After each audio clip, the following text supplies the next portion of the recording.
All right.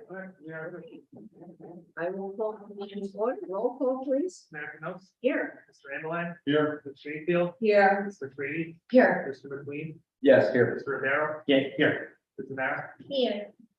Notice of this meeting was provided to the Burnsville News and Courier News, filed with the municipal clerk and posted on the municipal bulletin board on December 27, 2021. Please stand for the pledge of allegiance. I pledge allegiance to the flag of the United States of America and to the republic for which it stands, one nation, under God, indivisible, with liberty and justice for all.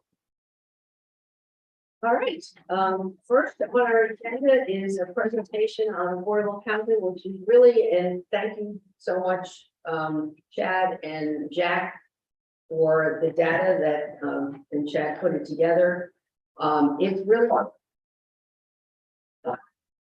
none of us is happy with what we have to do.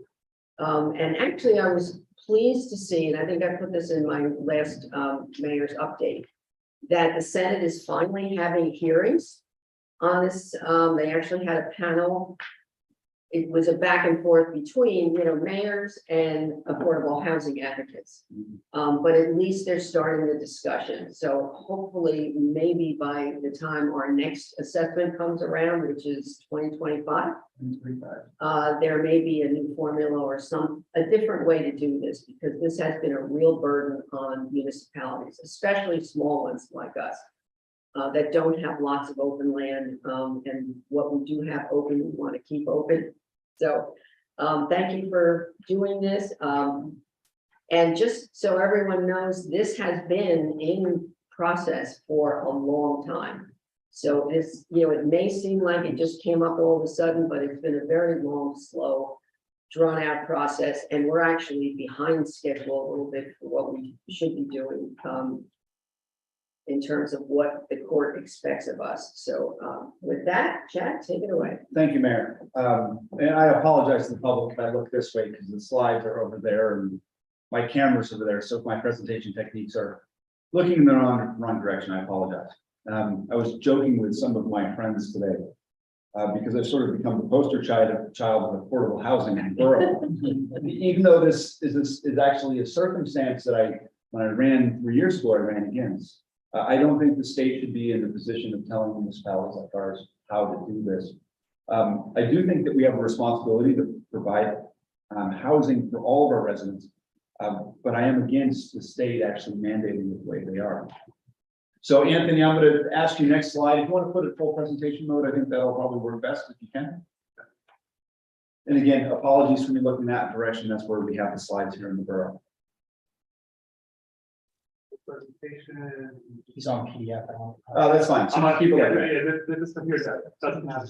So Anthony, you can go to the next slide. So this, like the mayor was saying, this has been in the works for 6, 7, 8 years. And our goal here is trying to maintain what Burnsville is while complying with the state affordable housing mandates to prevent a much worse situation. And I remember, one of the things I've really grown to do over the last 3 years is respect Jack Vision. So thank you. Thank you. And during very many executive sessions early on when I started sitting on this council, discussing, look, badness is coming. There's a single judge that's overseeing this, and he is going to start enforcing things, and we need to get in front of this. So thank you for that great advice. I'm going to talk about some recent judgments that have just come down, which many of the things that you foreseen have come true. So let's go to the first slide, please. Next slide.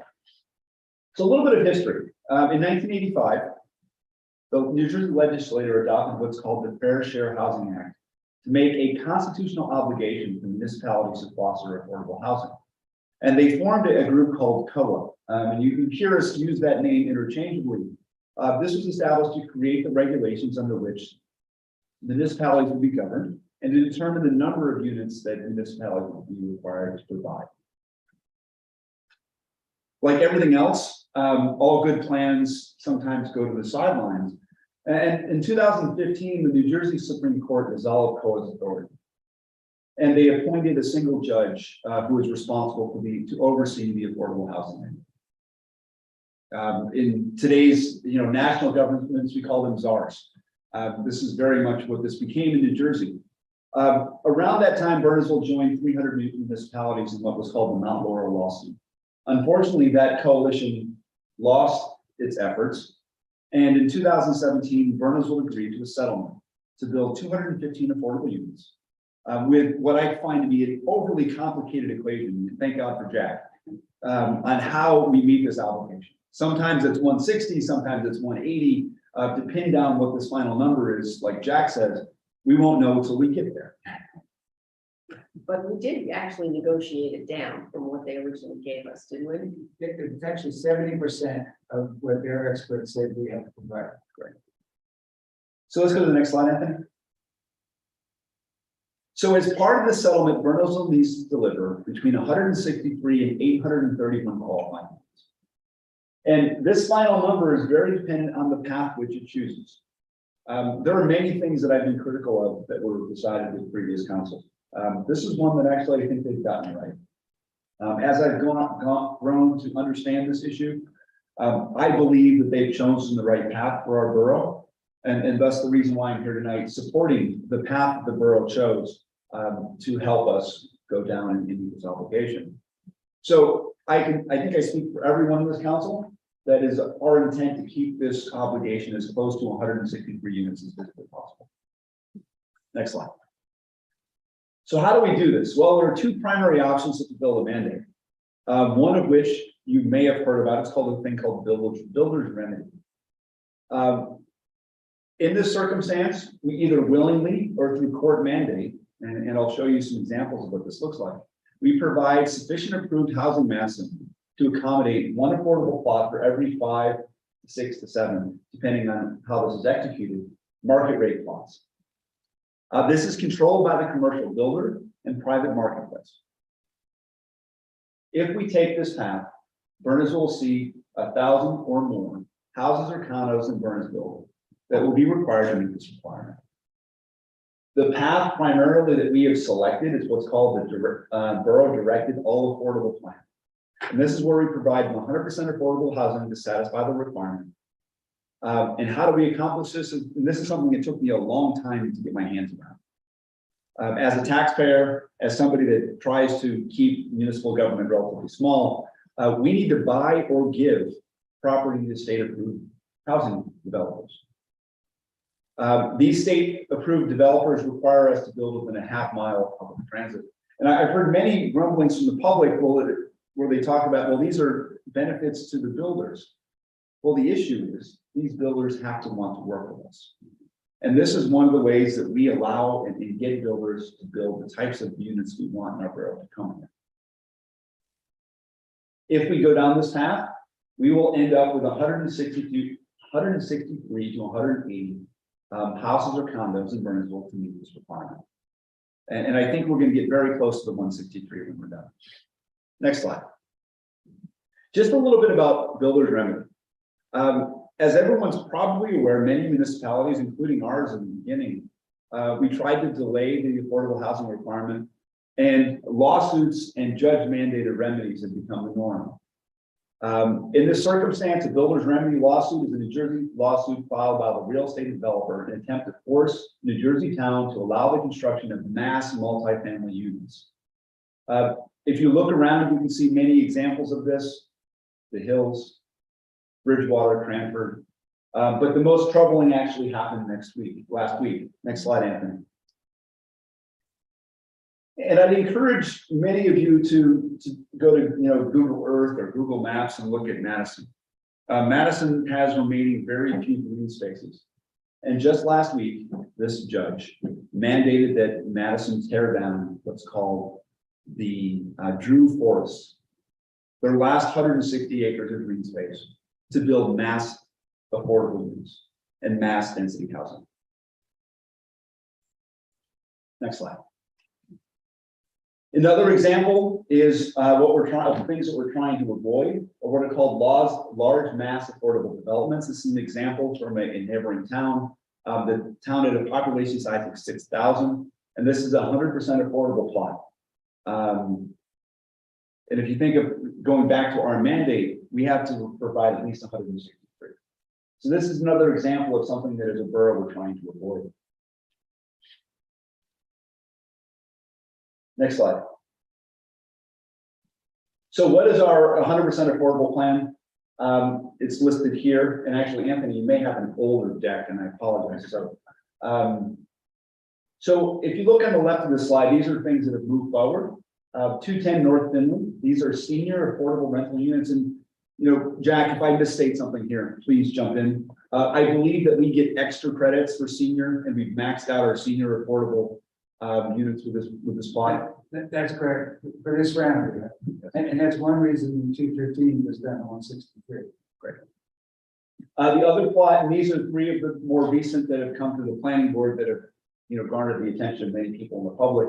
18 Mount Airy is 12 affordable units, 63 Bernersville is 22 affordable, and Minebrook Road is 26 affordable. And know that we have future planned affordable plots going in on the Quimby block. We have 12 Billwood Remedy units, the quarry site. There's a group home and the Conti future site, and that's the way it's currently listed in the plan and the agreement that we have with this particular judge. Jack, anything you want to add to that statement? You covered it all, thank you. The 210, is that done? It is not that, it's It's, pending, yeah, still still in court. negotiation. Yes. Next slide. So even though I've gone on record, state mandated direction to the borough is not something that I support. There is a very important silver lining here. We are putting in affordable housing in Burnsville. The income requirements for affordable housing units are actually higher than you would think. I have asked Jack and Tom to put this on our website.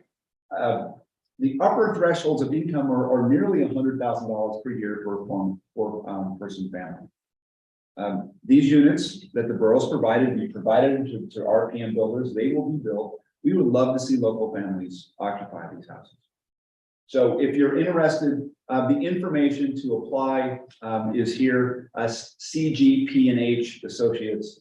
The information will also be in our borough, on the borough website.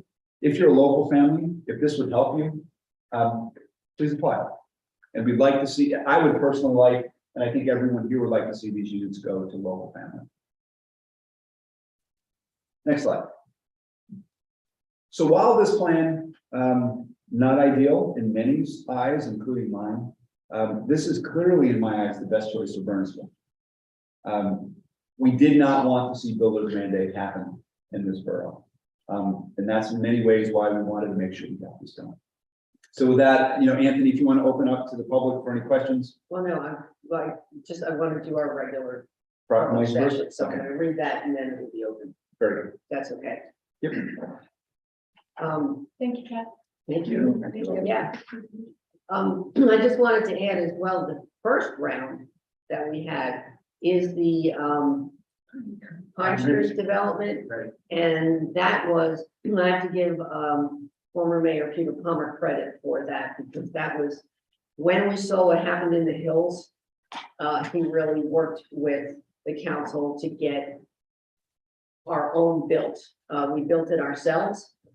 And I think that trend has continued with future councils, is trying to do smaller developments in local neighborhoods to make them fit in, to become part of the community, rather than having separate buildings. So, yeah, I have to thank Peter for that. All right, I will read the proclamation for Knockout Opioid Abuse Day, which is October 6th.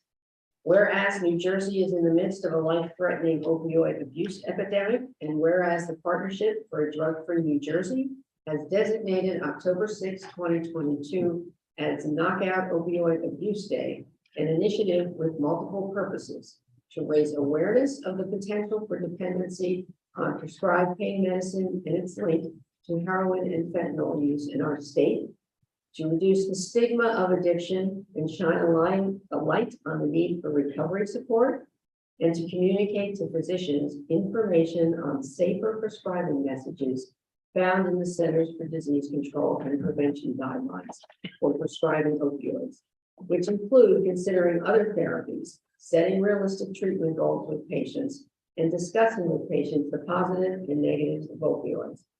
And whereas the State Senate and General Assembly jointly resolved that October 6th shall be permanently designated as Knockout Opioid Abuse Day in New Jersey, in order to raise awareness about the dangers of and the link between prescription opioid abuse and heroin addiction, and to educate healthcare providers, community leaders, state lawmakers, and members of the public about the opioid abuse epidemic and its effects throughout the state of New Jersey and across the country.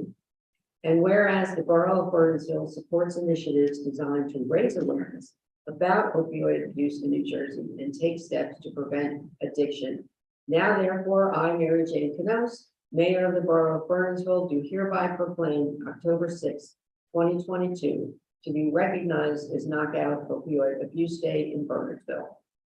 Thank you. And we are very fortunate to have Community in Crisis right here in our community doing lots of good work to meet these goals.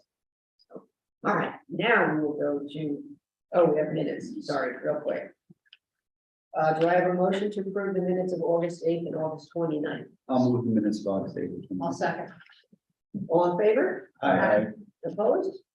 Okay, now we have our regular open session, so this would be a good time if you have questions about the presentation on affordable housing or any other thing that doesn't have its own public hearing. Please either raise your hand and wait to be recognized using the icon, the raised hand. Make sure you state your name and address and limit your comments to 3 minutes. Our clerk, Anthony Suriano, will keep track of the time. Please note this is not a time for debate. It's an opportunity for the public to make a comment. If you have a question, we will record it and either answer it if we can tonight or get back to you. And if you want to have a longer discussion, our administrator, Tom Chernietsky, or myself would be happy to meet with you. So with that said, would anyone from the public like to be heard?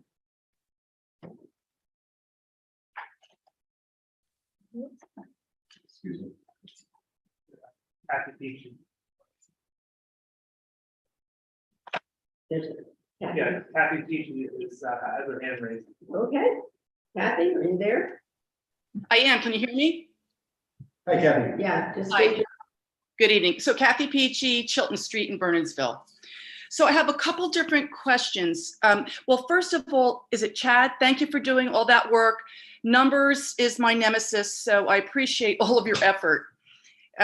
So the first question is, does Burnsville currently have affordable housing? And if so, how many units? Jack, do you know how many are in the Pill Hill? We've got, Pine Ridge has about 50 something, I think, 54 maybe. Okay. It's been a while. Then there was some at Mossbacker. I think there were 20 at Mossbacker. And we have various small single, we have a group home or two now. So that's about it. In the first round, we were able to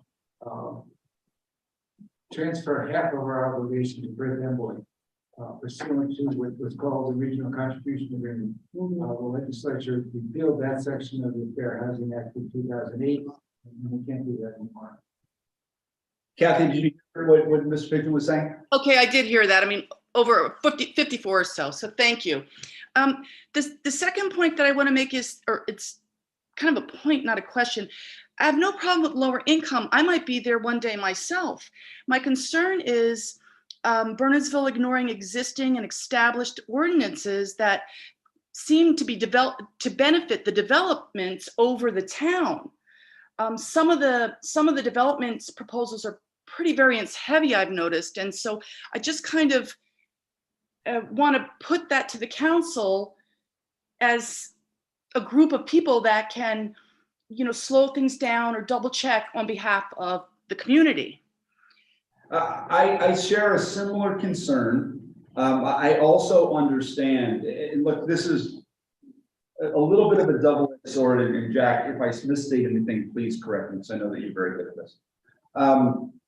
The unfortunate reality, right? This is a mismatch of private and public endeavors. unfortunately. When I talk about public endeavors, the state mandating certain things being done, the state assigning and selecting certain developers that can actually participate in this type of mandate. And then those certain people, which may be on the public side of the sector, having their own public needs, either revenue or otherwise. So I agree with you that the density on individual lots is troubling. However, there's a couple of important things to consider. Number one, we have a 163 at a minimum number of units that we need to provide. Right. The way that the borough has to provide them, we either have to give away property or through taxpayer money, and I didn't highlight on this or really fixate on this in the presentation, through taxpayer money, purchase properties and then give them to developers. So it's very complicated. It's in the borough's best interest to get this done as quickly and as efficiently as we can. Right. And I can say that, you know, Jack and the council, every single plot that we discuss, there's hours and hours of discussion. Jack, I don't know if you have anything that you want to add to that. I'd like to make the point that this is all mandated by the New Jersey Supreme Court. This is nothing the council has chosen. And the whole Mount Laurel doctrine stands local zoning on its head. It changes the burden of proof. In most cases, the municipality, the borough in our case, has a presumption of validity for any action takes with respect to its zoning ordinances. In the case of affordable housing, the burden is flipped. The municipality has a burden of showing that it's providing sufficient affordable housing. With respect to the density, I understand that, and I agree with it. However, there are 2 points. One is it makes it more economically viable in the borough standpoint, for one, also from developers. And if we didn't do it that way, we'd have to provide more sites. And the borough would then increase the expense of acquiring those properties. And I would like to commend David Zimmerman, our late planner. It was his brainchild to come up with the scattered sites. And I think that's really helpful in mitigating the impact. Because as Councilman McLean pointed out, otherwise if we put 163 units in one location, it would have a much greater impact in scattering the sites. So basically, this court mandate that we have overrides all our local zoning laws. Totally. The court, the New Jersey Supreme Court has held that there's a constitutional obligation for municipalities to provide affordable housing on a region-wide basis. Tom, you have something you want to add? Yeah, we were talking about variances, now that was a concern that was raised, like variances that would give these small developments, but if you had to deal with the builder's remedy mega site, it would completely obliterate your zoning code.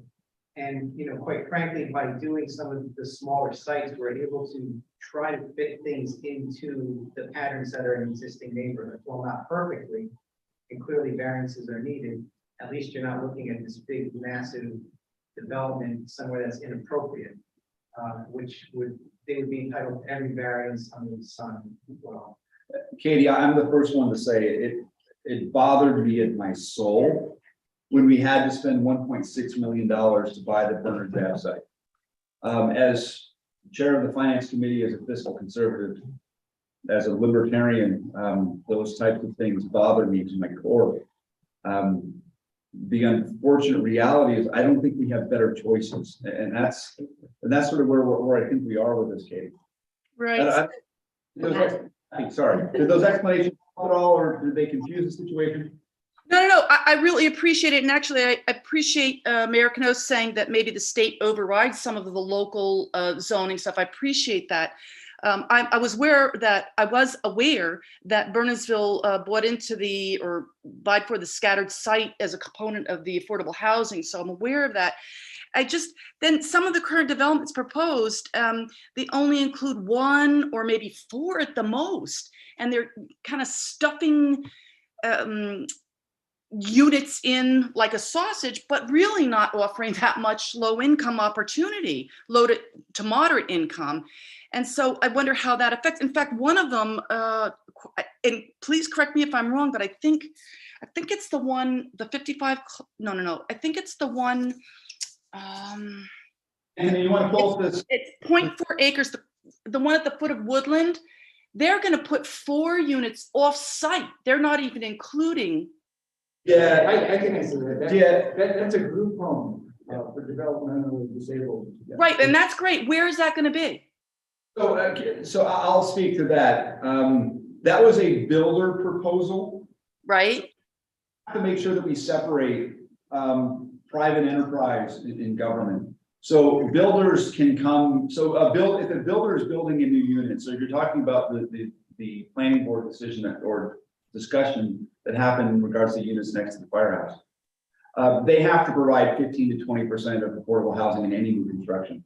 Yes. They are by law to create solutions for that affordable situation. The borough does not have to accept, and Jack, correct me if I'm wrong, the builder solution in what they're providing. So in that circumstance, they were providing, I think, a 4-person group home.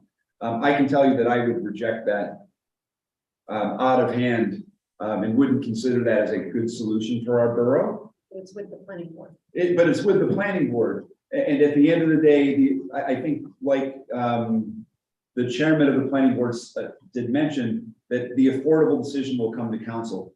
And I can tell you, I'll be the first one to say that the group home that they're proposing is not a good solution to meet their affordable requirement for that law. I'm not lobbying for any one of the tools for making affordable housing, but there are benefits to group homes. One is you get a credit and a bonus credit for every bedroom. So usually what they are is existing ranch houses with 4 bedrooms. Well, not to mention it's humanitarian. Well, and as a result, if they buy an existing home with 4 bedrooms, we get 8 credits and we haven't added anything to the housing. Right, and actually, There are benefits. there is one that I believe Conti Builders did just Yes. down the street from you, within walking distance. That was a kind of a rundown little ranch house that they completely rehabilitated, made handicap accessible, and they're the quietest neighbors I've ever had. So, yeah, I think it's a good They're not solution. drug rehabilitation. right? No, they're usually people developmentally with disabled. disabilities or, yeah. But Kathy's bringing up an important point that I don't think that is important for the public to understand. There are clear lines and boundaries between what, as the council, we can control and do, and what is controlled by private business and enterprise. So, for example, RPM, the builder that we selected to do this round of our affordable housing, at the end of the day, they are a private enterprise. They govern themselves. They have their own needs, wishes, and wants. Borough has tools in which we can work with them and direct them in certain ways. But it's really important that the public understands the division and the separation between private enterprise and what we can do as a council. Right. Well, thank you for all that. I do appreciate it. And, I'm trusting all of you, and I'm trusting the planning board, and I'm trusting the Board of Adjustment to really remember the town. Yeah. And as you're saying that, know that I take that to heart. This has been the biggest issue for me to tackle. It's one that I don't like, but I believe it's our job collectively, and I'm looking at the rest of the council here, to sort through the options that we are presented with, Right. and we believe to be the best decisions for the town. We're not perfect. We've chosen to volunteer for this, and I can promise you that every time one of these decisions is in front of us, we think about it, we debate it, and we want to do what's right for Burnsville. Yeah, and I think that's the same for the planning board members and the board. 100%. The amount of time they devote is incredible. Yeah, it's incredible. All right. Well, thank you very much. Personal friend that lives next to one of the affordable units, a good personal friend. It doesn't make me happy at all, both as a friend and as in someone that's charged to govern. Well, I don't think that they have to be bad. I think that they just have to not be more than enough. I mean, I would love to fit in a pair of size 6 pants, but I just don't squeeze into those anymore. And so I don't know that we have to squeeze everything in. I think there can be conscientious developments and Well, to that point, that's all. I feel very confident in saying the following, because I was part of these deliberations and part of this decision. Of the affordable housing developers out there that do 100% affordable, because Gina and I think Christine was here, we heard the deliberations of the various builders that came to us. They are by far the best. I have full confidence that from them, we will get some of the best units for hopefully our local residents and also for our community that we. And I can tell you, council took that decision exceptionally carefully, thoughtfully, and I'm confident they are the best that we could partner with. And again, thank you, Jack, for doing the research on the companies that came before us. Well, thank you very much. I'll say good evening. Kathy, thank you for taking the time to ask questions. Great questions. Thank you, Kevin. Anybody else have questions? Do you see any more hands? Anybody here have anything in general you want to ask about, or you're here for something? Okay. All right, then I will close the public session. Good job. And I will open the public hearing on ordinance 2022-1932, bond ordinance appropriating $1,300,000 and authorizing the issuance of $1,235,000 bonds or notes of the Borough of Burnsville for the improvement of various roads authorized to be undertaken in and by the Borough of Burnsville in the County of Somerset, New Jersey. And just for those, this is the Bernards Avenue project and the in the neighborhoods around Bernards Avenue. So we are moving forward with getting this done. And it's only that. Yeah. Good. Yes, yeah, just for the Bernards Avenue, the Bernards Avenue neighborhoods. And we did push to get that all done together at the same time. Right.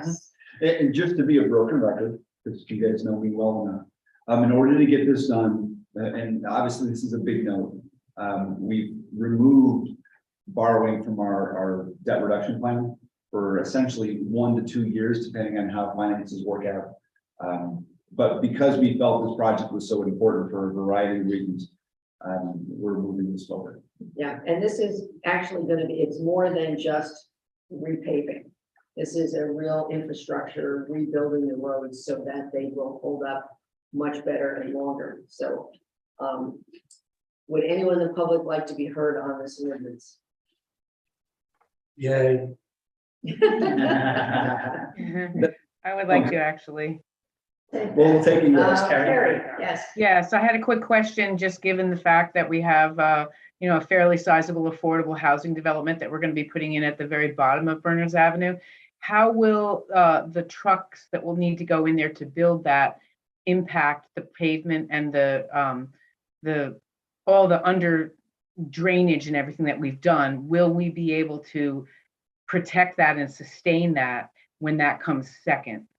Carrie, I can tell you that RPM, the designated builder for that site, is already in contact with the borough, coordinating setbacks, coordinating all of the things that you're just mentioning. Because you're correct, we want to make sure that we protect our investment. Yeah, because Berners Avenue has needed to be done for a long time, and we've been waiting until we had everything together that we wanted to do. But now, to put in a big development at the very bottom of it, I'm just concerned that everything that we do could break up. So I don't want to see that happen. Nobody does. Nobody does, 100%. Thank you. Tom, go ahead, because I know that I've already been in contact with the builder. Yeah, just getting utilities in place before the construction happens is going to be the key. And Carrie, there may be setback and or road changes that are required. But this is an issue that the planning board is already discussing based on the combination of these things happening in parallel. Right. I mean, sometimes when you have extremely heavy trucks coming down on a brand new pavement, it can impact it. And, I know that we're going to do this project quickly, and we've got another big project. The building project will definitely be second because that'll take longer to coordinate. And I'm just concerned that as we build it up and down Berners Avenue, that not just in that particular location, but all the way up and down, that we might lose what we've just done. And I would hate to see that happen. There's big trucks that are on Bernards Ave. Yeah. Every day, all Yeah. day, we need to make sure the base is solid. Yeah. Yeah. And I think detouring them for quite a while this is going on, they may find other ways to get there or not go there at all. Wouldn't that be nice? Mhm. And thank you. The public want to be heard? On this ordinance, all right, then I will close the public session. I'll move it. I'll move to pass ordinance 2022-1932. I was gonna That's ask my you. name. I know. CHA. I know. It's wonderful. I'll move to pass ordinance 2022-1932 on final reading and adopt this public. Second, Roll call, please. Mr. Ambeline, Say Ms. Greenfield, yes. Mr. Grady, Yes. Mr. McQueen, very yes. Mr. Rivera, Yes. Ms. Amer, Very abstained because I work in finance when I was. Oh, right, on bonds. I think this is wonderful. I'm really glad to see this, Yeah. this move forward. And this will be, I think we are looking to go out to bid in November, I believe, is that correct? Yes. So, oh, well, that'll be part of your report. I don't want to steal your report. Public No, I'm works. not talking about. But yes, okay. Now I will open the public hearing on ordinance 2022-1934, revising the type and number of positions in the Burnsville Police Department and amending chapter 2 of the Borough Code entitled Administration. Would anyone from the public wish to be heard on this ordinance? And this is basically a reorganization based on the chief's retirement and providing opportunities for advancement. Pretty much. And help from an administrative perspective. Right, and administrative help as well, because of all the requirements for compliance is getting crazy. Seeing none, I will close the public hearing. Gina, that's up to you. I'm going to. I'd actually like to say something from the council perspective. Sure. I just wanted to thank Tom, and at the last meeting, I asked for some data from the police department. I know that Captain Rainey and the chief put together a presentation and made it very easy to understand how this related to other municipalities, so I appreciate your time on that. Second, thank you. I move to pass ordinance 2022-1934 on final reading and adopt as published. Second. Roll call, please. Ms. Amer, Yes. Mr. Rivera, Yes. Mr. McQueen, Yes. Ms. McCready, Yes. Ms. Greenfield, Yes. Mr. Ambeline, Yes. Oh, Diane, would you like to move the next ordinance?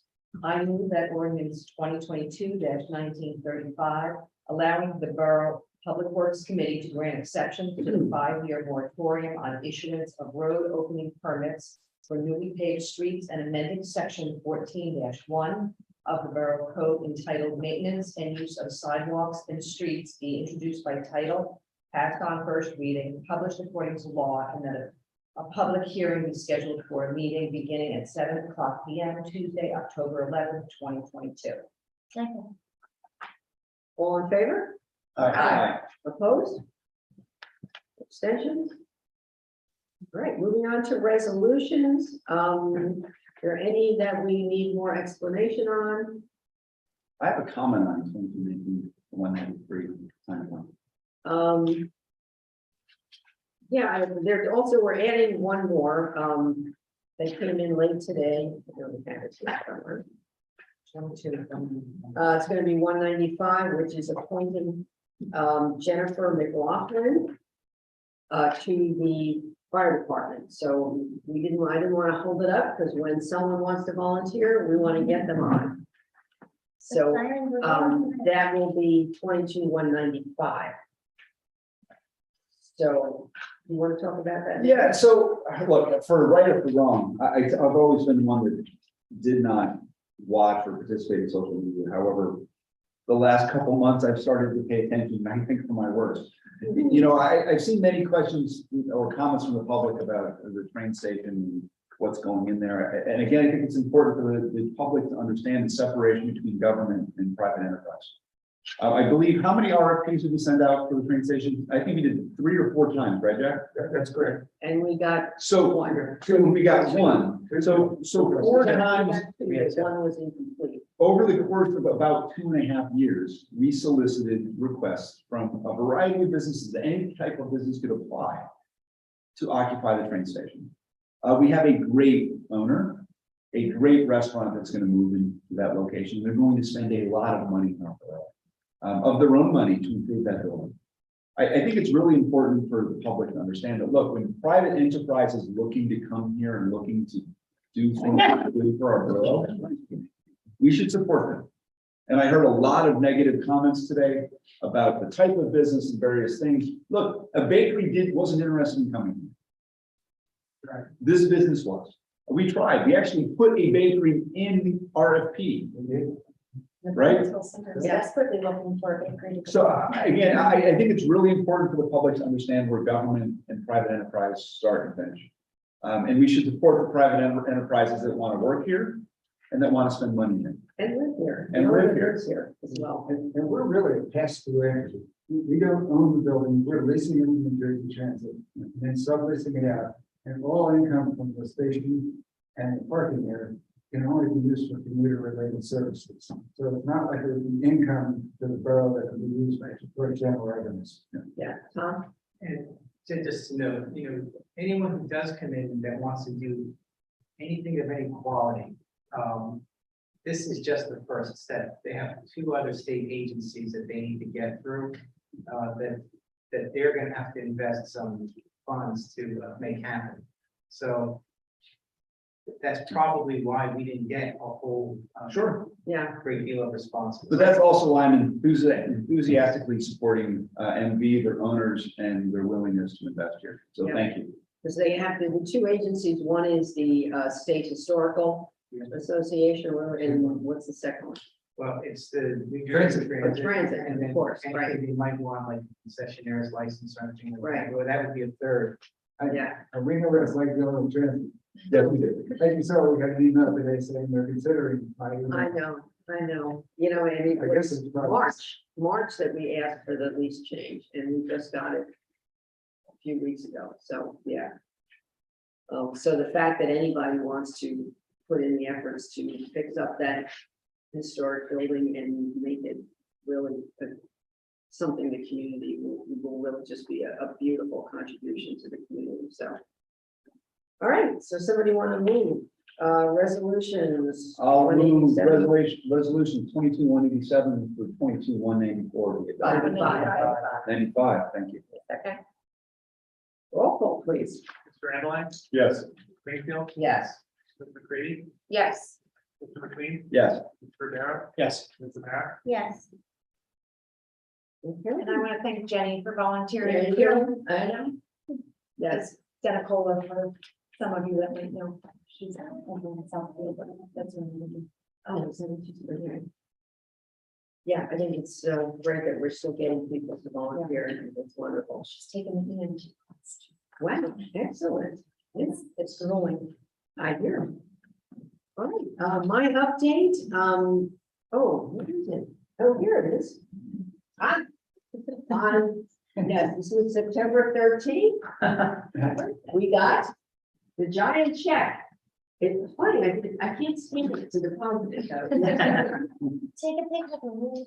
Yeah, but we had a little ceremony at the pickleball courts because the county did give us a grant for $250,000 to get that project done, which hopefully, I think they're gonna be open sometime this month. And I guess in that, special thanks to Borough Administration, the mayor. It's the first time I can remember we've got the grant from the county as well as from the federal government. So, bravo. Yeah, and also Doug and Bob Markowitz, who really did all the specs to get the grant done. So, yeah, a lot of hands in this, and I'm so glad that we're getting those courts. I think they're gonna be very busy. They're gonna be very nice as well. Yes, yeah, it's a beautiful setting. The way they've carved that into there, it really is. I attended the Somerset County Office on Aging meeting and the Somerset County Governing Officials Association. And that presentation was on social media and what to do and not to do. I also attended the New Jersey Age-Friendly Virtual Fair. And our Mayor's Wellness Committee met, and our focus this year will be on working towards an age-friendly community. Unfortunately, a lot of our mature residents leave the state because, there's communities that are much more focused on being amenable to older adults. So we'd like to work on trying to make our community someplace that people want to stay. And hopefully age at home. So myself included. All right, Al, Christine, Gina, and I, and Officer Sapp bagged groceries at ShopRite for their Bag for Hunger campaign, which was a lot of fun, and we got to keep the apron, which was really cool. So, yeah, thank you for your time. That's the third year that I've done that, so thank you for joining me this year, and hopefully we'll get even more people. Thanks, Shopper. Yeah. The I Love Burnsville 5K and Health and Wellness Fair was on the 18th. I think they had over 130 runners and walkers. The local vendors are gyms and health groups set up tables that were very well attended.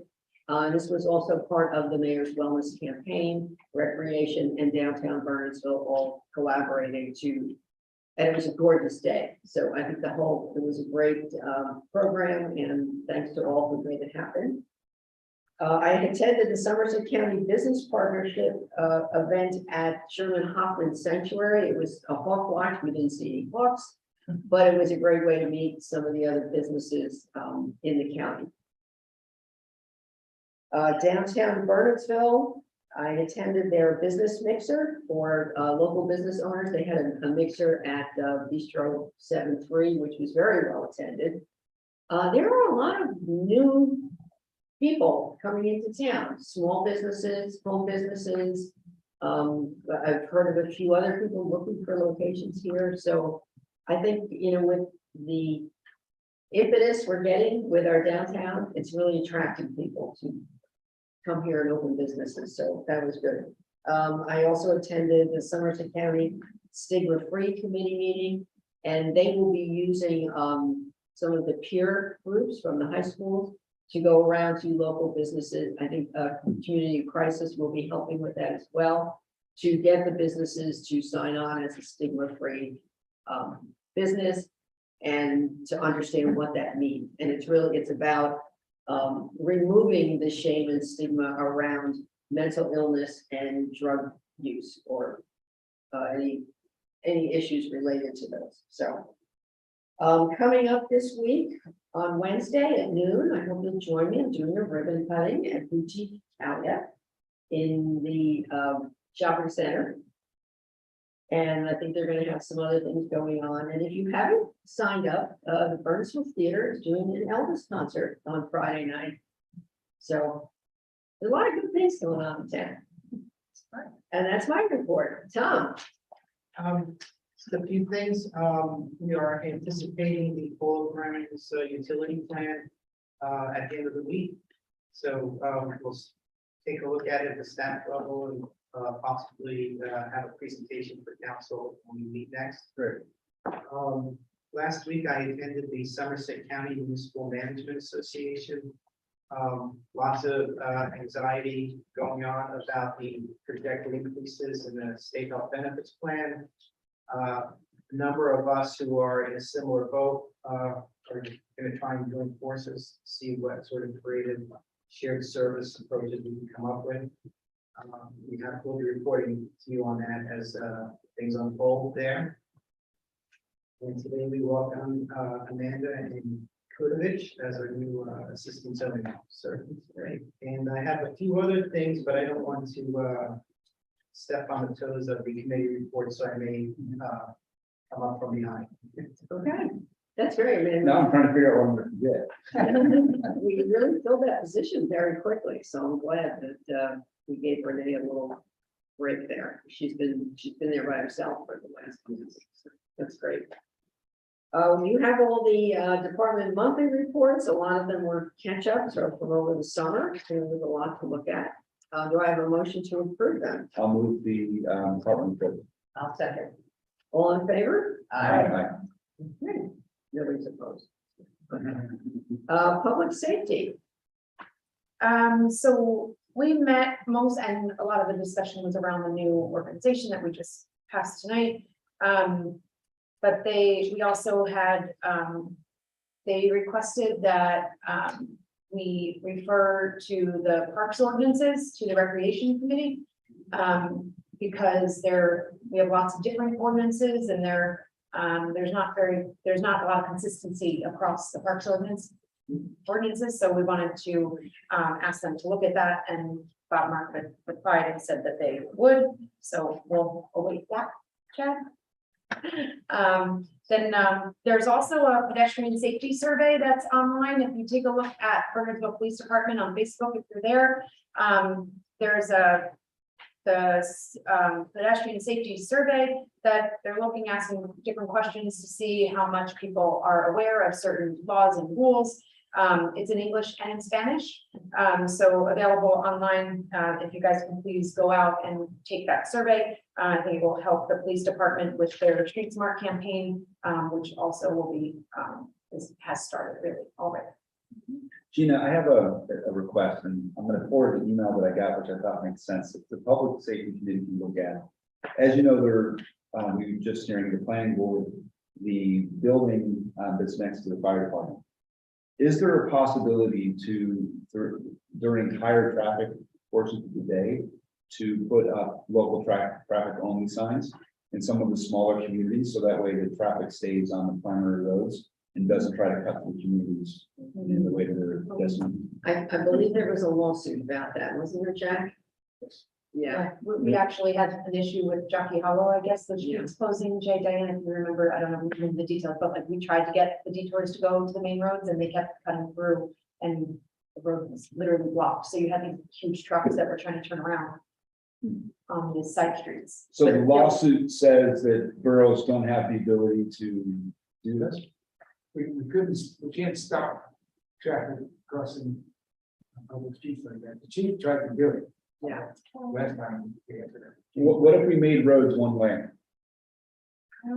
We, Doesn't help. we have to get commissioner approval on roads across municipal boundary lines. Could you just, because I think this is, again, important for the public to understand. Could you provide the case law to me, because I've been asked for some things? yeah, I can't remember what town it was, but I know there was a town that tried it and got sued. I mean, and you're talking about the one right here. I mean, it's Yeah, we're talking about the left to go up by, Woodland, yes. the steep. Go up the steep left hill. turn, got it, yeah. Yeah, That's unfortunate. I know town did it, and then where they put something that says local traffic only from like 7 to 9, and then again from 2 to 3, only when things that. Maybe we can put a sign, but we can't. yeah, We can't enforce, chief tried every yeah. angle. Last time we had. Yeah. With men. But could we put the sign even if we didn't enforce it? We can talk to that and say. Oh, yeah. Or- And I noticed the signs, there are safety signs up around at different locations, which I think are terrific. Was that part of this, the safety? Yeah. So, Street smarts. So one of the things that we have to tackle, and I'm sorry, Mary, this is new business. I'll bring it up in business. Okay. Yeah. And is that it for public safety? Yes, that's it. Okay, finance, now you get to talk. We didn't meet. Oh, that's right. We didn't meet. The last update from finance was the debacle and the disaster that's going to be the health benefit increase. Yeah. But we've been communicating regularly. Yeah. Personnel. Our last meeting was 8/24, and it was for the chief's retirement. But after that, we haven't. Tom does all of it. Coming out of summer break. Yeah. Public Works, they're always working. Okay. Okay. Public Works Committee met on September 20th. New Jersey DEP Green Infrastructure Grant. Tonight, the council approved the submission of a non-matching grant request for $28,000. That was 22-9, in case anybody wants to know. To study and explore adding green infrastructure to our existing borough-maintained detention basins. The study will aim to improve the function of the basins while reducing maintenance. Flags and crosswalks. The committee discussed placing safety flags for pedestrians at crosswalks. John McDowell's going to contact New Providence for more information on how this program is working out for them. Sidewalks, a Lower Childs Road and Old Army Road.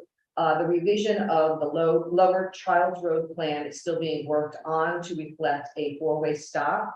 And the committee will be discussing both plans at our October Public Works meeting. Mountaintop Drainage Project. Work will begin on or about October 24th, and the project is expected to be completed in November 2022. Claremont Avenue pedestrian signage, that's the 5 corners. We're awaiting approvals from the county, and in-house Department of Public Works will install the new signs at existing locations. And we do have the money to pay for this. What did the signs you say, and where are they? They're flashing. The flashing signs. So So if if you somebody wanna goes, if somebody's gonna cross, they're gonna push the button, and then they're gonna flash like a certain number of feet before on both sides, so that people coming down the hill or going up the hill are gonna be on driving, will know that there's somebody in the crosswalk. Cool, I like that. Pickleball courts. The asphalt is placed, perimeter fence is being installed, and the painting is scheduled for today. Did it? I was there this morning, it wasn't there. Okay, well, Too wet still. yeah, maybe the weather. It's, maybe it's warm. It was great. The Polo Grounds walking path, the walking path is to receive the final engineering based on New Jersey DEP permit stipulations. This project is going to go out to bid after the installation of the new pavilion utilities, which Suburban Engineering is developing the specs for. The Bowling Terrace federal appropriation, that's the 1.427 million. A meeting was held by with New Jersey DOT, who is acting as the grant administrator. A request was sent to New Jersey DOT to allow the engineering costs to be paid for through the grant funding. Dam remediation, letter was sent to dam safety with a target date for the preliminary plan submission of October 14, 2022. And the process of identifying and obtaining grants has begun and is ongoing. And finally, fall household cleanup scheduled for at the compost facility on Saturday, October 1st from 9 a.m. to 4 p.m. Flyer with more information will be on the Borough website, the Facebook page, and in the Burnsville News. And this is what it looks like. They're pretty. Nice, thank you. Dear management. Dear management. Yeah. Yeah. It's in my, we've been doing other committee reports. Oh, yeah, it's a different committee, okay. All righty, land use, we are meeting this week, I believe. The walking museum presentation. Right, yeah. Yeah, it's very cool. I think you'll all be impressed, but, we wanted it to go through the committee first before they came to the whole council. Any other committee commission reports? Recreation met, but I was out of town. So Tom, I don't know if that was one of the ones that you were gonna walk him back up. No, not that. I have Board of Health. Okay. Very quickly, it was a very brief meeting. If you recall my last Board of Health report, someone had approached the health commissioner asking if they can open a cigar store in town. It has to go through the health department for obvious reasons, and a lounge. Despite multiple follow-ups, that person never replied to all the questions the Board of Health asked. So looks like that's not going to happen, not going anywhere. It's been a few months and no one's come back with any information on that. Also kind of a moot issue, if you remember, it came to council at one point, referred to the Board of Health, support of local health departments petitioning to restore state funding, which didn't get into the previous budget. The Board of Health decided not to take it up right now until sort of the next budget go around comes, just so we have more opportunity potentially to highlight that issue when it's actually in front of the state legislature. And then one final issue that kind of came to me and the health commissioner, I'm sorry, the health inspector. There was a question from the Board of Health as to whether the borough has the status of the sewer capacity of the borough with all the proposed building in town, particularly affordable housing commitment, and asked me to follow up with John McDowell. This department has oversight of the waste management plan and treatment center. I called him right before he was out of office. He said, we do, we're in good shape. However, he would provide me statistics and a lot of more information to feedback to the Board of Health. And I anticipate he's going to do that this week, and I can get back to them with actual information and stats on to the capacity. Yeah. But that's actually very good news, and I started with John as well, because we don't have the capacity orders you to increase your capacity. At your own cost, at the borough's cost. At the borough's cost, expanding your plant to take the additional flow. Yeah. So Thank you. Anybody? The library met, we have a new director. Oh, you did hire some, Well, excellent. they've accepted the offer verbally, so I guess they're going through some things now, so I won't say anything about names or anything like that, but that should be coming soon. Attendance is up year over year. That they've been managing. It was a good report from the interim director. I haven't seen the numbers recently, so it was good to get that information. And I think that those are the things. Yeah, I met the interim at the 9/11 ceremony we did, and she was really good. I think she was the Morris County Library Director, and now she's doing the interim. So she, I think she did a good job holding this together. Does the library publish attendance statistic publicly? Yeah, They before do. the meeting, you Yeah. can review the agenda. I'm not sure if the report is on there, but I think I'm pretty sure. It might be in the one with the director's report, the monthly reports. I think she Oh, puts it in yes, the yeah. director's The report. metrics are in there. Yeah, Thank you. I don't think it's It public. has circulation. Yeah. and, like, yeah. who attended what programs. Diane. The Mayor's Trails Committee met on September 10th at the Minebrook Park Trail. We worked on trail marking, maintenance, and trash removal. And then some of the committee members went over to the Laurelwood Round Top Trail for maintenance. The committee has completed their research of trail rules and regulations and will be forwarding their suggestions to the mayor and recreation director for review sometime this week. We are looking to have them incorporated into the existing Parks and Recreation ordinance. The committee is still finalizing the trail information, which will be added to the borough website. We're looking to have this completed by the end of October. A reminder, deer management will be occurring on borough property at trail locations now through February 18th, 2023, on Monday, Wednesdays, and Fridays from a half hour before sunset until sunrise until a half an hour after sunset. Warren Blue Ridge will be posting signs which look like this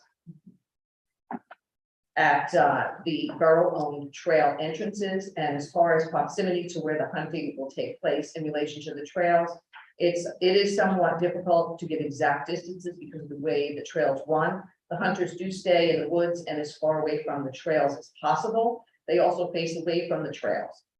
They do everything possible for the safety of both the hunters and the public. However, they do recommend that hunters who are hikers that are hiking during these hours remain on the trail, wear blaze orange, and keep pets on leashes at all times. Yeah, I mean, that's probably something you want to put in the rules too, because usually trails and parks, it's, sun up to sundown is the normal time that the trails are open. So they're actually there before the sun's up and after the sun goes down. Kind of, if it's before sunrise and after sunset. And this is for just borough-owned trails. Because Right. there are other trails, the Little Brook Sanctuary, which is owned by the Somerset County Parks and Rec, which they'll put up whatever it is. Their rules are different. It's not these days, I believe it's every day. And also the Audubon.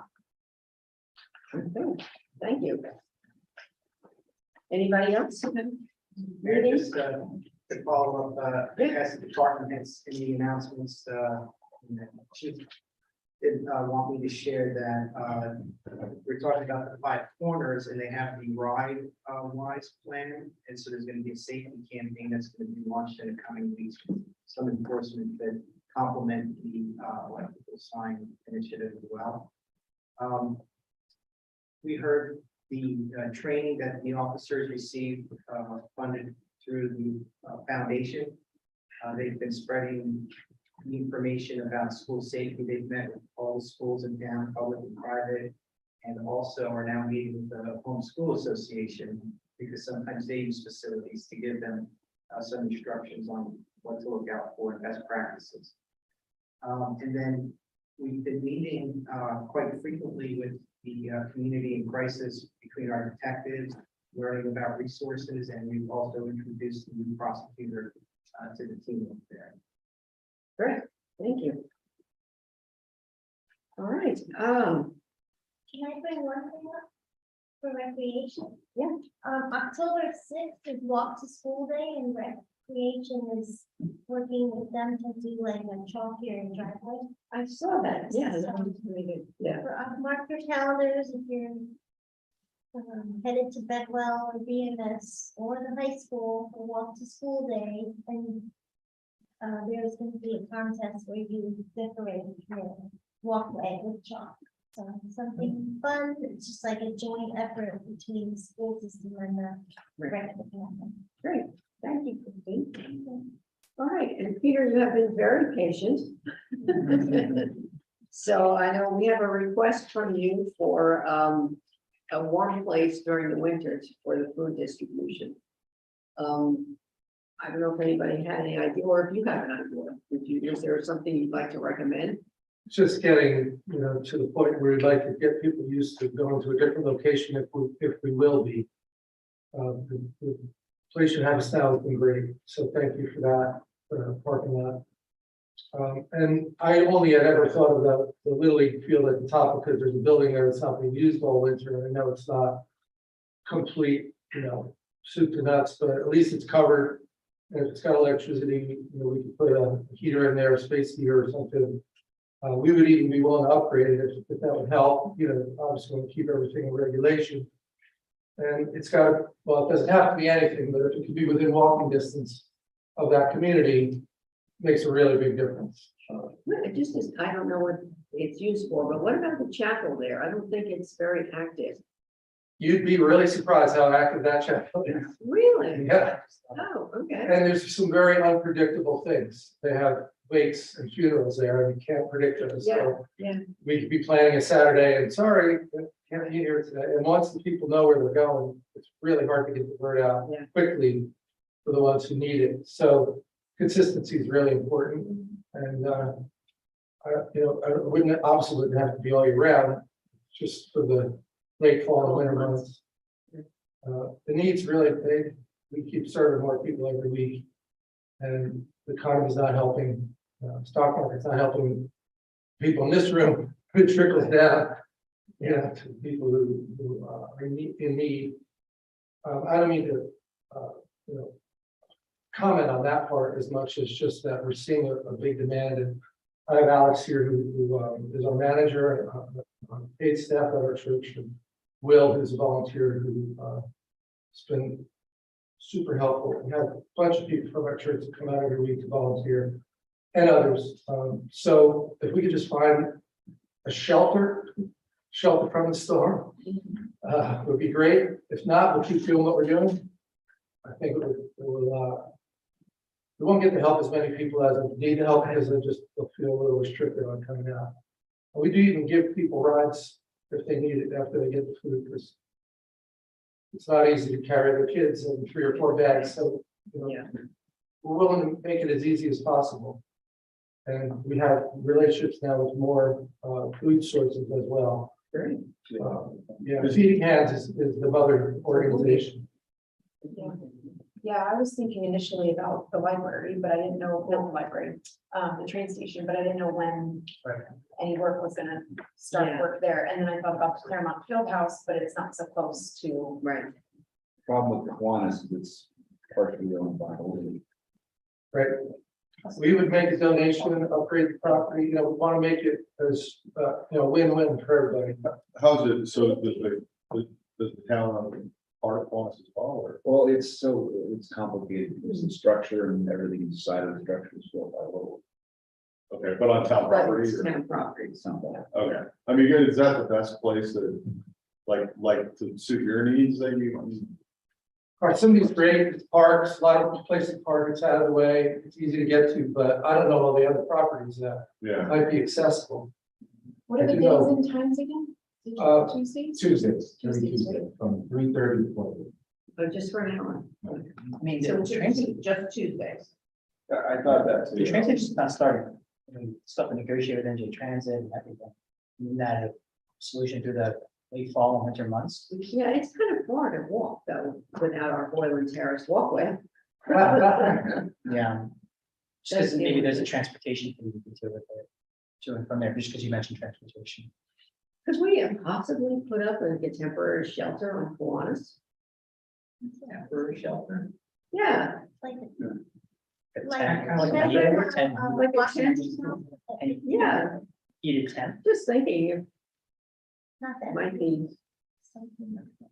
yeah, not as much big, but just some, a tent with maybe run the electric from Kiwanis Yeah. and the heater. Can I ask a question? Is this just like a warming station for the employees, or is it to keep stuff stored? The thing that goes the fastest is fresh vegetables, which we get a lot of, because we have more stores coming, so to pull that out in the middle of a storm outside. Yeah, it hampers the whole operation for the volunteers, they need to stay warm. There's prep time, and it can go for more than an hour because we're gonna have more food now. And from 3:30 to 4:30, some people are just getting off of work at 4:30, so anyway, we would like to have a little bit of a cushion on time. Because right now, And how many people are ever working volunteering at the site? From a minimum of 6 to about 10. Does the county, that list that we were part of for the county, where you can borrow things? Yeah, Do they have some kind of mobile? that's where I was going. Yeah, like a trailer or a. So I can look into Like what the vets have at one time in the school, like a mobile you walk through. Yeah, Yeah. not even that big, I mean, they might have. I don't, something, like construction trailer. Yeah. kind of Right. temporary. Would Yeah. that, something like that suit your needs, do you think? So this would just be. Somebody just texted me and said, what about the Audi building? I have no idea what's going on there. It's not our. Right. Yeah, So how much stuff do you actually, because I was thinking, I was just drawing a diagram. I'm not sure the Kiwanis building would work anyways, it's mostly storage and in the front. it's very small. You only fit 2 We know, people. yeah, we know the building, it's just, to prep, I don't get it. Well, we set up like a farmer's market. So we have about 8 folding tables, 2 lanes, where we have dry goods and then we have fresh produce and deli. So in terms of space, you can picture that a farmer's market size, something like the parking, we take about maybe 6 parking spots. That's like, They need a little time, yeah, area to to move around. move around. And then at times whether we set up tents for them as well, so we need to. It would only be one day, and it would only be until the Yeah, spring. but like once we sign a lease, then we're done. Right, Yeah. that's true.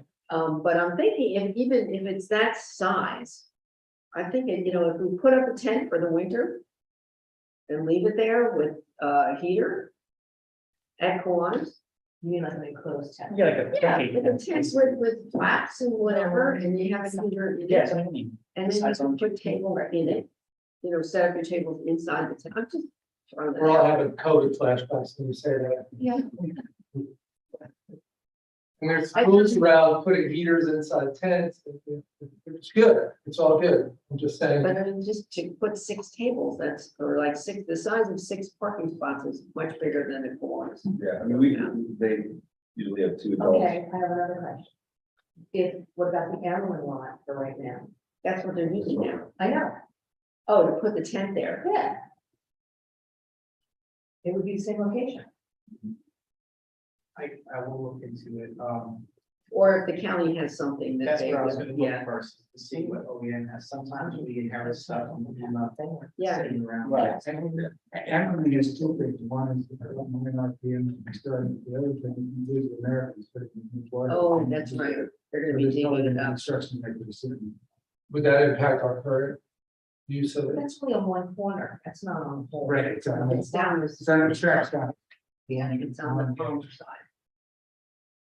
I mean, and how could we get a request to the Little League to see if that would be something that? It's not big enough, I don't think, for what they're really even small. Well, if we can just get back to you, hopefully in the next week or so, and check with the county and see if they've got something, and maybe look at what a tent or some kind of structure might get us. We will get back to you, but let us do some research. I'll throw the one other thing out is that if we have a structure, we could put the tent up that day. Just use it for shape up and to be inside, get the tent out the backside of that. Lot, the building on the Little League field, and then just break it down and take it with us. It's kind of what we're doing now. But it's just harder to do that in really cold weather. Well, I have to. Yeah. Yeah.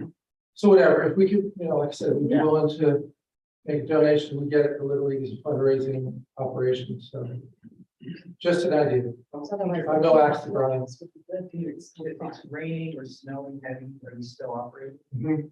Wow, People are still hungry, it's a problem. yeah, even more so in the winter. You can't have gardens or, yeah. All right, give us like a week or so and we'll do the research and.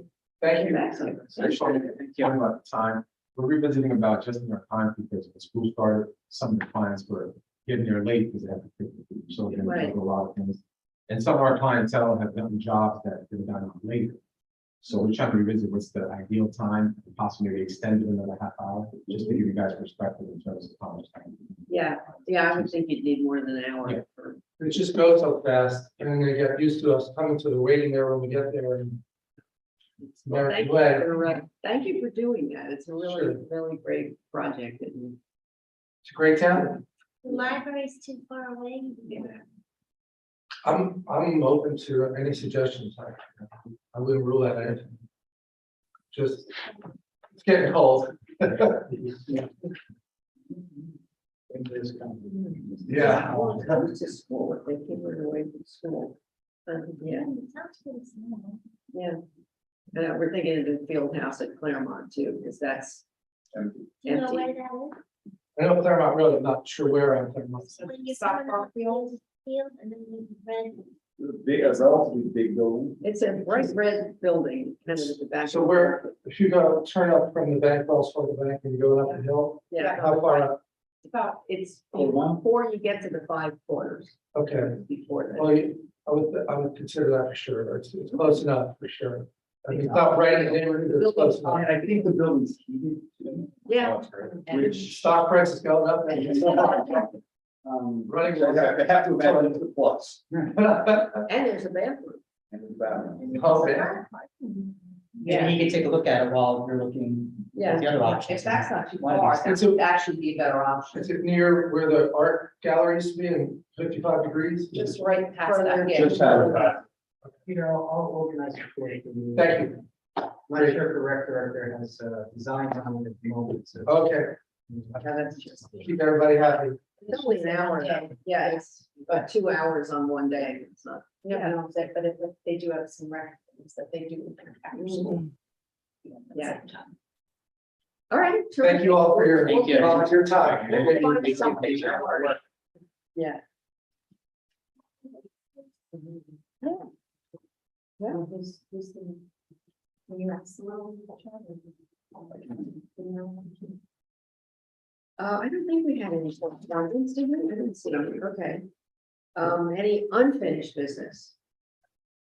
I wanted to bring up something that I just remembered during this meeting. The ad hoc training committee. Yes, it kind of died on the vine. Yeah. Because it came out, being how very much money expensive. and whatever. And when I went back to them and I only ever emailed Tom and then I kind of just forgot about it, really, sorry.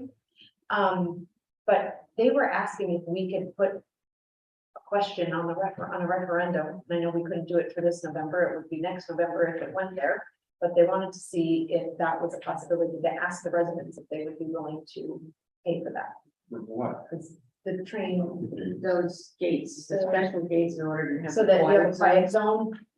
So we had talked in council and we said no, because it was like $260,000 or something like that.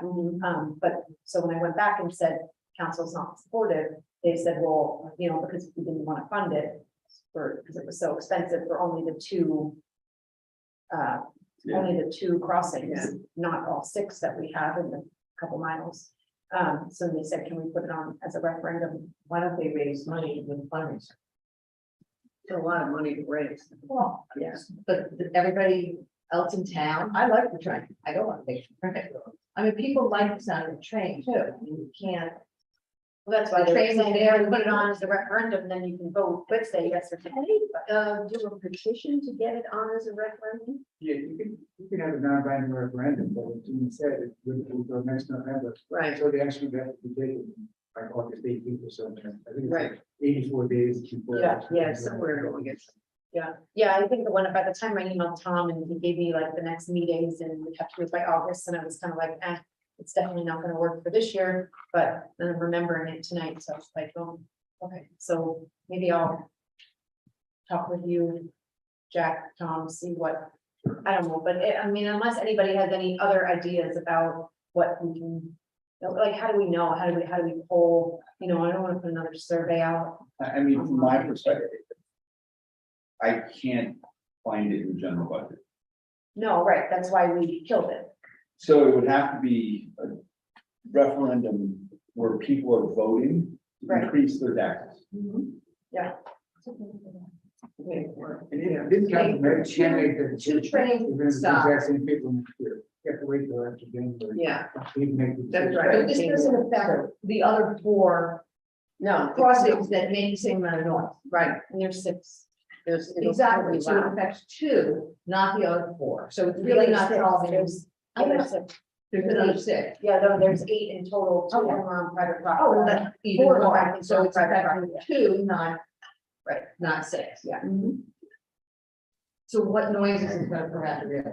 Seriously, I mean, is there any study that shows us how much noise would be? Well, I think you're also hearing it's not strong support on council for this, right? So this is one of those That's why it died. topics where we Right. probably have to lead on. And if you want it to be a referendum, again, we can't do that till January Right. because we don't know what the council will change. And wouldn't they have to get a certain amount of signatures? No, the council can initiate. We Right. can. Oh, initiate yeah. it. I'm not interested. I'm in gonna it. do that. Well, but you can bring it up again in January. Right. Okay. That's what it is. We Yeah. can debate it then. Exactly. Right. Okay. You had a new business? You forgot. No, I didn't, sorry, it's been like a week already. Traffic. Gina's favorite word. Tom, I know that this word has sort of gone around and around as we discussed various pieces and developments. I feel like we need to get together with the state about 202. How do we start? I know we've done various traffic studies. How do we start the solution here? I know the council talked about it, but I don't feel like we've moved anything forward. That's a good question. About which traffic. So, yes, 202, I think we need to address the light, we need to address the bridge, we need to address all we have the redevelopment plan for Palmer, which I think may help the corner there. Well, I think it's time that we move things forward with the state And the county. and the county. Right. Now you're- So how do we, look, I know that this is not our purview now, but how do we push those buttons more effectively? So there's a strategy to pursuing that.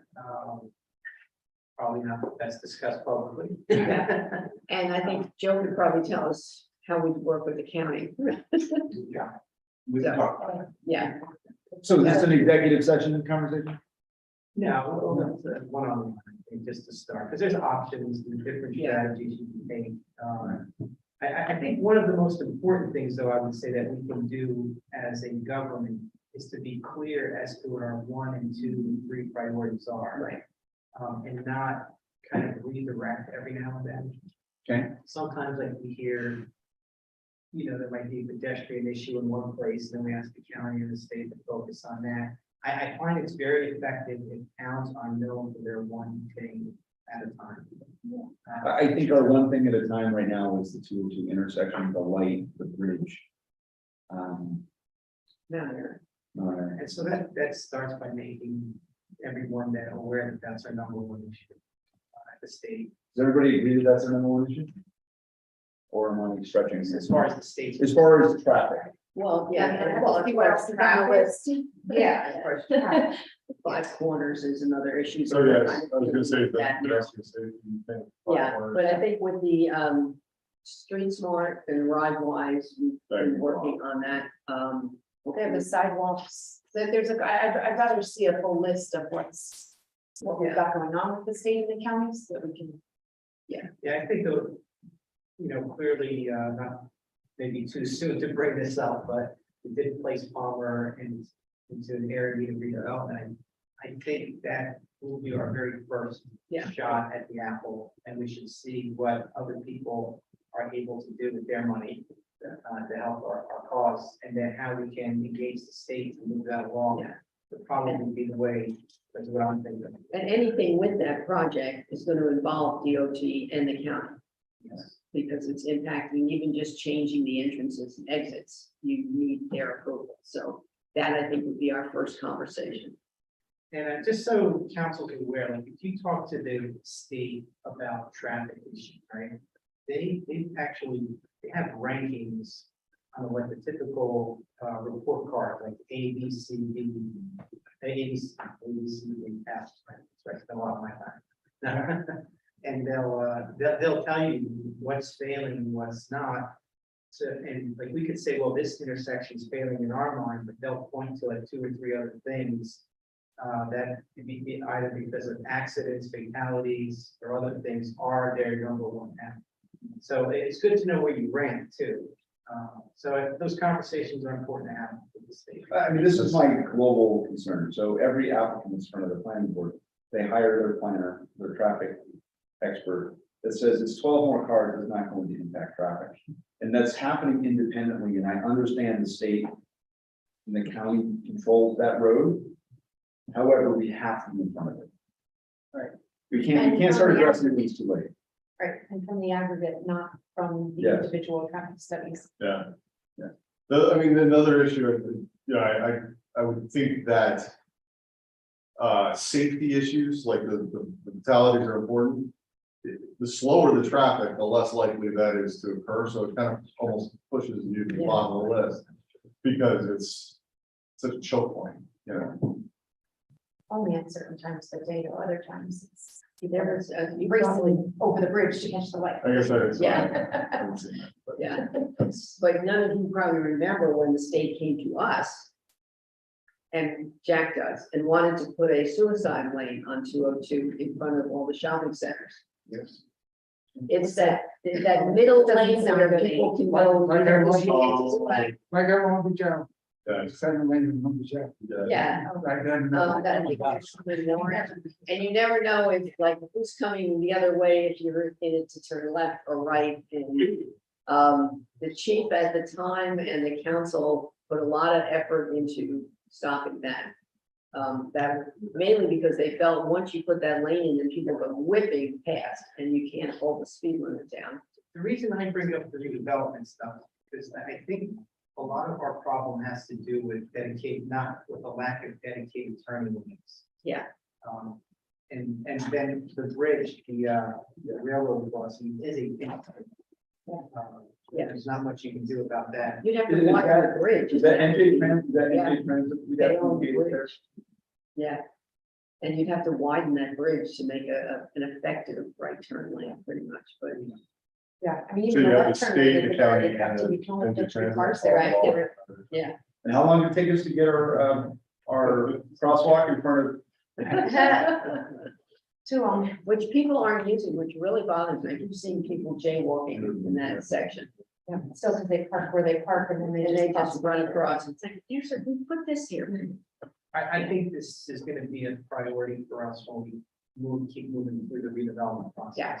Well, where does this go? Like, how do we not lose this conversation? And from a pure borough perspective, like, can it go to a specific committee? Who should really be? What should really be driving this? I think the land, Land use?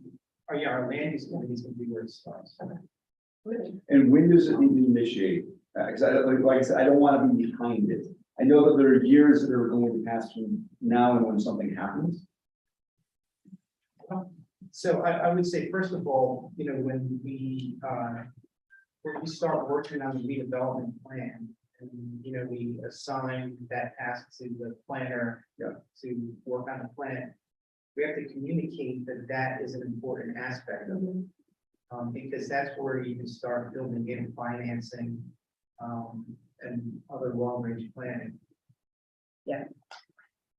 All right, we'll keep this on the forefront. So moving on, this is our second open session. If anyone from the public would like to speak, please raise your hand or signal us somehow. Or anybody even here, no? Do you see something? There's a couple people unmuted, but I don't see a hand raised. Anyone from the public going once? Going twice? All right, I will close the public session. I think that's. We're ready for our executive session. I'll move this to executive session, Mayor. I will second. We're coming on. We are not coming in, no, so we will not be back, but those of you that were here, thank you for attending. And if you still have questions, or feel free to give us a call.